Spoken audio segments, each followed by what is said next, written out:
Imprensa brasileira, neste momento, bem preocupada com a atuação da seleção diante do Marrocos.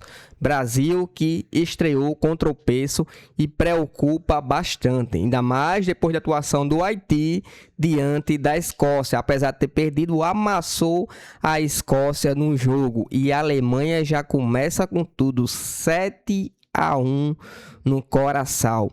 Temos informações sobre a proposta que acabou de chegar na mesa do Flamengo, do Al Sadd, por Luiz Araújo, e também o BAP, que promete ir à justiça em relação a Leila Pereira.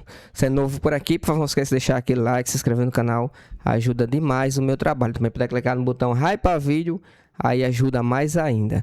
Créditos, direitos de imagem e ESPN Brasil, trazendo todos os bastidores da seleção brasileira. Vamos pro vídeo. Vai ser retirado do ar em 2 dias. Calma, não é assim, Bubu. Olha, vocês, eu ontem fiquei decepcionado, Plihal, Capita, tô aqui com o Breler, com a Nath, com o Bubu. Eu achei que dava, mas depois do que eu vi, agora eu tô achando que não dá nem com o Haiti. Eu não sou de me abalar tanto, uma coisa tá feia. Boa tarde, meus amigos. Preocupante.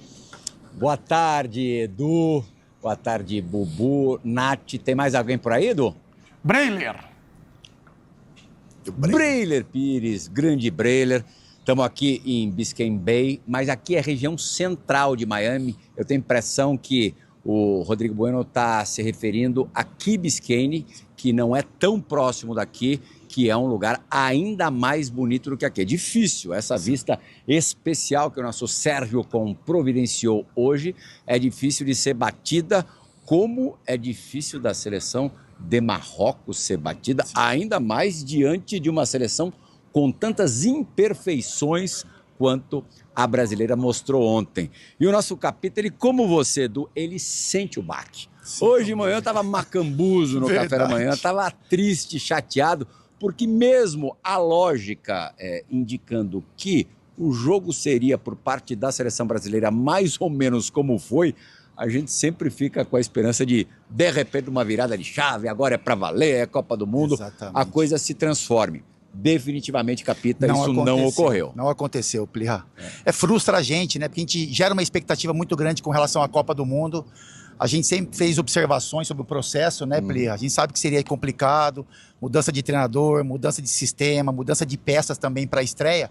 Mas a gente torce, né? Torcia muito para que os jogadores repetissem atuações que tinham nos seus clubes, que o time tivesse, a nossa seleção tivesse um pouco mais de organização tática, e isso não aconteceu, né? A gente, logicamente, enfrentou uma grande equipe, mais preparada do que a seleção brasileira, uma seleção de bons jogadores, mas com relação à organização, ficou muito à frente da nossa seleção dentro do jogo como um todo, Plihal. E é isso, assim, a gente tem muita coisa para organizar, muita coisa para arrumar. A gente talvez fale um pouquinho também sobre mudanças de peças, né? O que os jogadores entregaram dentro do jogo ontem. Mas é isso, assim. A expectativa era gigante, a gente entendia as dificuldades que poderiam aparecer dentro do jogo, mas a atuação brasileira, diante de todo esse cenário, foi muito abaixo até do que a gente imaginava que poderia ser em uma atuação ruim, né? Então, foi um time que não teve uma organização, teve jogadores muito abaixo na questão técnica, alguns jogadores do Casemiro, né? Um exemplo deles assim, tem um probleminha na questão física e exposto, isso apareceu, né?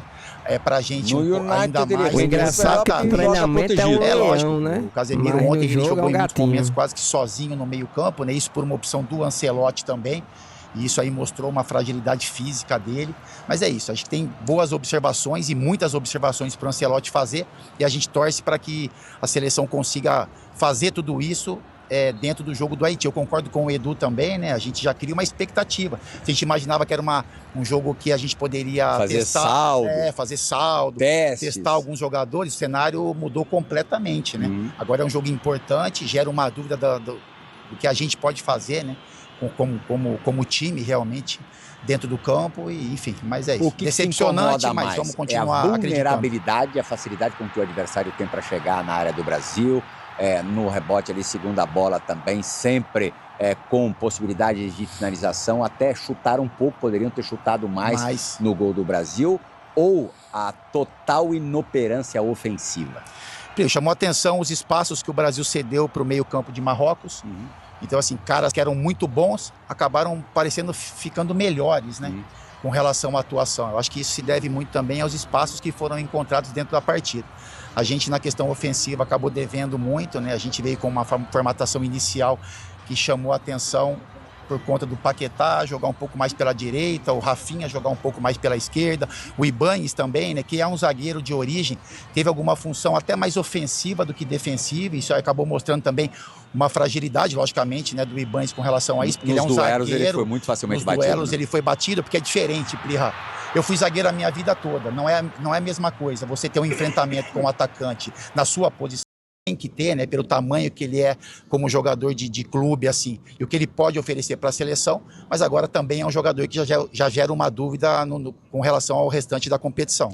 Dúvida é a palavra de ordem na seleção brasileira. Imagino que a cabeça do Ancelotti também esteja cheia de dúvidas, Edu. E eu queria saber de vocês aí no estúdio se as mudanças para o jogo do Haiti passam mais pelos nomes, alguns são óbvios mesmo. Todo mundo, por exemplo, quer ver o Endrick entrar em campo e estrear na Copa o quanto antes. Já teria que ter acontecido no jogo de ontem. Ou, acima dos nomes, está o esquema, o Brasil, nesse esquema, independentemente de quem jogue, vai sofrer. Tem um olhar, viu, Plihal e Capita? Até vou jogar aqui pro Breiler, pro Bubu e pra Nath, mas aí vocês também podem participar, que a gente hoje é rapidinho, tem mais 10 minutos de conexão com vocês aí. Agora, tem um olhar que é o seguinte, eu ouvi de muita gente, Bubu, o seguinte, também tem que mudar a atitude. A peça pode ser, mas assim, o Brasil... Mas o problema não era preencher o meio de campo? Então, Nath, ontem preencher o meio de campo, o que mudou? O Amoroso falou uma frase que eu acho que é a que mais está batendo na cabeça do torcedor. Mais do que a questão tática Marrocos não teve medo do Brasil. Edu, a pior notícia pro Brasil, a melhor notícia pro Brasil é que só tem uma vez o Marrocos na fase de grupos. A pior notícia é que depois da fase de grupos vem umas seleções mais cascudas. E aí? Então, e aí? Edu, assim, precisa coragem para mudar, precisa coragem para enfrentar as próprias convicções. Tem que sim colocar alguns jogadores no banco de reservas que não estão rendendo com a camisa da seleção brasileira e tem outros pedindo passagem. Casemiro sim, é um. Vai ter coragem para fazer isso? Contra a Haiti é fácil, que é uma seleção mais fraca, né, na teoria em relação ao Marrocos, e talvez você consiga dar uma didática para essa seleção, nessa ideia que ele tem de time ideal, do que ele tem à disposição. Talvez ele permaneça com isso e dê certo contra o Haiti. Mas tem que ter muita coragem para abrir mão das suas convicções e fazer o que precisa ser feito. Ontem a seleção jogou muito mal. Mas era para preencher o meio de campo, não vi nenhuma diferença. Era para colocar não sei quem do lado direito, não vi nenhuma diferença. Não vi nenhuma diferença. E morreu com o Endrick no banco de reservas. Então, para mim, ontem foi tenebroso. E até isso no meio de campo, né, Nath? O grande debate era, o Ancelotti precisa trabalhar melhor o meio. Aí coloca mais um jogador. E eu vi muitas críticas, e críticas justas, né? Alguns nomes da seleção brasileira, que não foram bem, de fato. O Ibáñez não jogou bem, meio campo com o Casemiro não foi bem. O Igor Thiago lá na frente de referência não funcionou. Rafinha esperava-se muito mais. Mas eu vou falar de um nome, sei que eu vou desagradar muita gente, porque hoje tem fã-clube de jogador, mas a atuação do Paquetá, para mim o Paquetá foi o pior em campo. Desconectado com o jogo. Foi uma das piores atuações de meio-campistas que eu já vi em Copa do Mundo. Ainda mais com a camisa da seleção brasileira. Se a gente pega as Copas recentes... exagerar, né? Foi 2006, mal, mas aí já é jogadores sacanagem. que fizeram função parecida com a do Paquetá, Zé Roberto, 2010 Elano, 2014 até o Oscar que se salvou ali no 7-1. Eu não vi nenhum jogador apresentar um nível tão baixo de atuação como o do Paquetá. Quando precisava segurar a bola, ele tentava acelerar. Quando era para verticalizar e achar um passe, ele tentava cadenciar porque não conseguiu. E muita gente vai falar, no final do primeiro tempo ele deu um voleio, quase marca um golaço, mas a atuação de um meio-campista que não consegue acertar passe e é engolido pelo meio-campo de Marrocos, né, para mim passou muito também por essa baixa atuação do Paquetá, que foi a sacada do Ancelotti para encorpar o meio. E mal, Edu, eu não estou aqui também para crucificar jogador, pegar vilão. O jogador ao longo da Copa pode recuperar, pegar confiança de novo. Sim. Mas no caso do Paquetá, não tem nessa história de sentiu ali a estreia de Copa. É a segunda já jogou, Copa do Paquetá. A maioria ali era a terceira e segunda. Aliás, ele repetiu muita gente com esse argumento, né? Os caras vão estar mais cascudos para a Copa do Mundo. Já o Bubu vai falar, mas só para jogar pro Capita. Capita, você até queria se manifestar, eu vi que você pegou aí para falar, quando a Nath e o Breiler estavam falando. Essa questão, por exemplo, a Nath toca num ponto. Será que o Ancelotti, por exemplo, vai fazer o Rafinha ir pra casinha? Porque é difícil pegar o Rafinha e falar, vai segura um pouquinho que eu acho que você não tá bem. Edu, eu acho que ninguém tem cadeira cativa na seleção. Eu acho que são poucos jogos, né? Então não dá para você ficar tentando, insistindo muito com o jogador. É lógico que o Rafinha é um dos jogadores de confiança do Ancelotti. Talvez a gente o veja jogando contra o Haiti, Muito até por uma mal. recuperação de confiança. Mas assim, mais uma atuação com rendimento baixo, não tem motivo de mantê-lo, né? Você pode testar outras opções, jogadores estão pedindo passagem, e enfim, e aí entender se esses jogadores vão te entregar o que se espera ou não. O que eu ia falar, Edu, é que assim, o Amoroso falou ontem sobre essa questão, né, que você disse também que ninguém respeita o Brasil. Eu acho que não é essa a questão. Então, mas eu acho assim, eu acho que o Brasil, ele vai ser sempre respeitado. Pela história, pela tradição, pela camisa realmente. Eu acho que quando você vai para a hora do hino ali, você vê a bandeira do Brasil adversário, logicamente que existe um respeito. O que eles não estão respeitando é o nosso jogo, Plirra, sabe? Então assim, quando começa a partida, os jogadores, logicamente, que de outras seleções jogam em grandes clubes também, logicamente que se sentem importantes naquele momento e entendem a fragilidade do Brasil. Então, assim, quando a gente fala assim, ninguém mais respeita o Brasil, eu acho ainda muito pesado. Assim, talvez eu tenha uma dificuldade de aceitar pelo amor que eu tenho pela nossa seleção. Mas, com certeza, as seleções que enfrentam o Brasil hoje não respeitam o nosso jogo. Eles entendem rapidamente que não vai ser um jogo tão complicado, talvez, como imaginassem. E isso aconteceu muito com o Marrocos ontem.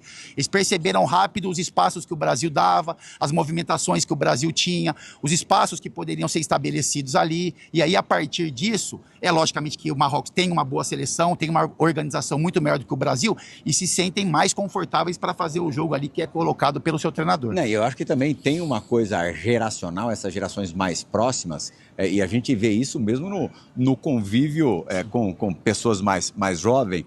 Aquilo que a gente chamava de respeito, poxa, eu estabeleço uma barreira ali para me relacionar com aquela pessoa. Sim. Isso não acontece mais. E dentro de campo, claro, muito menos. Muito menos. Ou não acontece muito mais. Quer dizer, os caras vão para cima mesmo. Claro. E estão acostumados a enfrentar esses mesmos jogadores nos grandes campeonatos europeus. É isso, Plia. Mas assim, o que chama a atenção, e a gente, acho que todo mundo, né, o Brasil inteiro falou sobre isso após a partida, é a apresentação do Brasil, Plia, sabe? O que seja te incomoda contra o Marrocos, mais seja mesmo, contra o Haiti, seja contra mesmo que o treinador esteja devendo. Deixar o cara falar e ficar claramente, defesa. Efetivamente, o Carlo Ancelotti, apesar... pouco tempo, aquela história toda, mas essa sempre foi a realidade de todos os treinadores de seleção. Pouco tempo para trabalhar e tal. O Filipão, para 2002, teve mais ou menos o tempo do Ancelotti agora. Um ano. Ele teve uma Copa América a mais, além das eliminatórias. O Ancelotti chegou ontem a 13 jogos. Ninguém esperava um time... hiper entrosado, mas alguma ideia. Pelo menos alguma cara de time. Alguma ideia. O que você fica maluco também é que, mesmo com o treinador devendo, o jogador, ainda mais um jogador de 2 Copas do Mundo, jogador de clube grande europeu, não conseguem entre eles ali organizar um pouquinho a bagunça, entendeu? Agrupar um pouquinho, não deixar a coisa ficar daquele jeito, porque ontem, se Marrocos aproveita o seu melhor momento do jogo, depois de abrir o placar, faria o tinha resolvido a resultado parada. logo no primeiro tempo, né? E talvez quando o jogo fosse para o intervalo, o Ancelotti nem teria mais capacidade de fazer algum tipo de mudança. Isso me incomoda muito, assim, né? Até porque a gente viveu isso dentro do campo, né? E como liderança, como capitão, quantas vezes, né? Eu respeitava muito o meu treinador, mas a gente fazia modificações dentro do jogo mesmo, sabe? Então, para você ter um pouco de respiro, para você ter um mínimo de organização.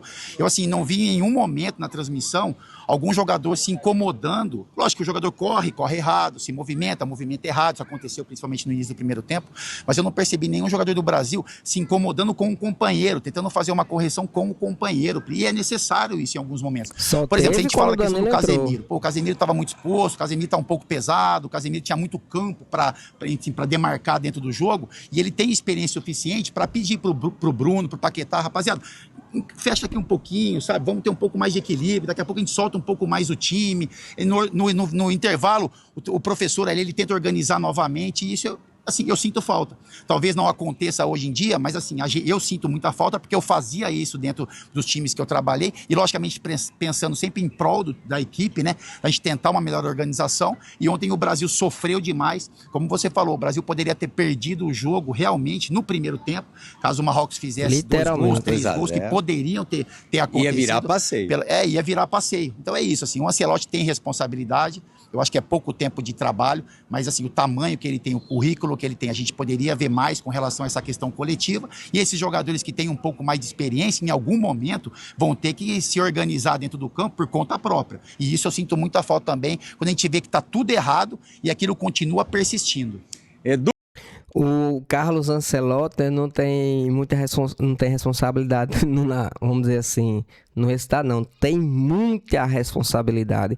E só pegando um gancho aqui do que foi falado, uma coisa que eu não entendo, eu analisei esse jogo várias vezes, já revi alguns lances e tudo mais, e eu não vejo esse homem no meu campo, que foi até ela que falou, esqueci o nome dela, a repórter da ESPN, comentarista da ESPN, eu não lembro o nome dela agora, fugiu a memória, mas durante o primeiro tempo eu não vi esse homem no meu campo, pelo contrário, eu vi um buraco, literalmente um buraco no meio campo do Brasil, tava uma avenida ali, o Marrocos pegava a bola, jogava o tempo todo assim, jogo de transição, pegava a bola, jogava ali pelo meio, passava tranquilo, não tinha nenhuma marcação, não tinha nada que impedia o acesso, né, o passe ali pelo meio do time do Marrocos.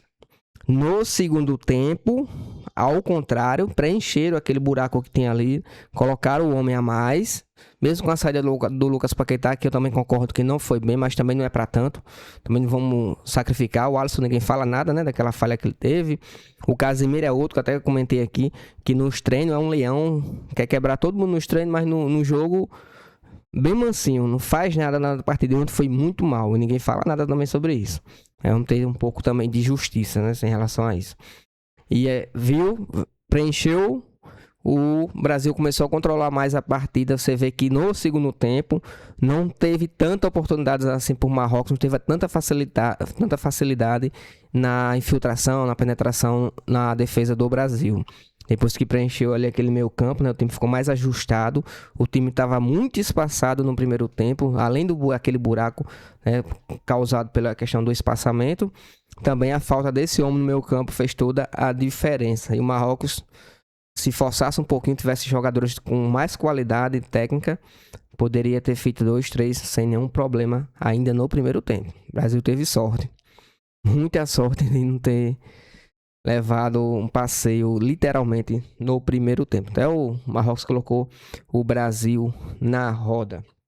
E hoje a gente acompanhou a diferença, né, que faz a coletividade, o entrosamento, a triangulação, futebol, parceria, futebol coletivo. A gente viu isso claramente no time da Alemanha, 7-1 no Curaçao. Até o Curaçao empatou o jogo, deu aquela, vamos dizer assim, aquela assustada na Alemanha, mas depois, no segundo tempo, embora já tenha saído no primeiro tempo ainda com 3-1, mas depois do segundo tempo, o time se ajustou, né, e foi um passeio, literalmente. A Alemanha amassou o time do Curaçao, 7-1, assim como fez no Brasil em 2014, fizeram agora. Eu sei que o Curaçao, primeira Copa deles, né, primeira vez que estão disputando a Copa, não serve de parâmetro, mas fez o seu dever, ao contrário do Brasil, que na minha opinião, como sempre falei, o Marrocos é a seleção mais forte no grupo, mas pelas peças que o Brasil tem, era para ter ganhado a partida, independente se fosse 2-1, 3-2,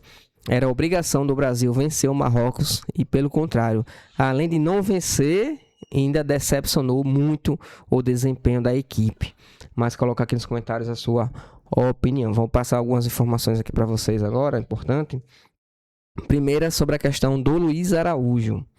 Proposta do Al-Sadd por Luiz Araújo. Luiz Araújo pode chegar, né, a 70 milhões de reais. Lembrando que um dos clubes que tem interesse fundamental aí na contratação do Luiz Araújo é o Cruzeiro, a pedido aí do Arthur Jorge, pediu a contratação do Luiz Araújo. Entretanto, o Flamengo não vai liberar, ainda mais para um rival direto, que vão brigar agora pela próxima fase, né, para brigar para as quartas de finais. Os dois se enfrentam agora nas oitavas, valendo uma vaga nas quartas, Flamengo e Cruzeiro pela Libertadores, e em nenhum momento, né, na intenção do Flamengo fortalecer um rival direto. Se for vender, vai vender para fora. Não sei se vai aceitar essa proposta do Al-Sadd por 70 milhões de reais. A gente sabe que ele não vive um bom momento no Flamengo, mas não sei se é a hora certa. Lembrando que a prioridade do Flamengo era manter o elenco e repor peças à altura pontuais, né? Era repor as peças pontuais na lateral esquerda, no meio, um substituto para o Arrascaeta, para revezar com o Arrascaeta, porque ninguém sabe a situação ainda do Carrascal, e um para, vamos dizer assim, revezar ali com o Pedro lá na frente. Mas coloca aqui nos comentários a sua opinião. Outra informação aqui sobre o BAP. BAP ameaça e a justiça contra a SAF do Vasco por um enteado da Leila Pereira. Vamos lá. O preço de informação aqui do Paparazzo Rubro-Negro, tanto do Luiz Araújo como do BAP. O presidente do Flamengo, Luiz Araújo BAP, né, o Luiz Araújo Batista BAP, afirmou que poderá recorrer à justiça caso o Marcos Lamachia, enteado do presidente do Palmeiras, Leila Pereira, avance com a compra da SAF do Vasco. Segundo o dirigente rubro-negro, a legislação impede que familiares ligados a clubes distintos mantenham participação simultânea na gestão de equipes no futebol brasileiro. Não é o Flamengo, é a lei. Resposta aqui do BAP. O problema não é ser com o enteado da Leila, em que pese a lei dizer que o enteado em relação familiar não pode. Informação aqui, vamos lá. Mais detalhamento aqui, deixa eu trazer aqui para vocês. O problema está casado com sua mulher e querer casar com a outra pelo Código Civil. Você precisa separar da primeira para poder estar acompanhando cada clube. Ele deu uma analogia, né? Falando sobre Palmeiras e Vasco. Não é o BAP, não é o Flamengo, é a lei. Se forçarem uma barra nisso, vamos à justiça novamente, porque a lei era para ser cumprida. Para o futebol carioca, ter um Vasco forte é excepcional. Vasco é um dos maiores clubes do Brasil. O importante está em situação melhor. Mas isso que estão propondo não é legal. Aí eu deixo para vocês, né? Eu não gosto de meter no clube dos outros. Cada um cuide do seu.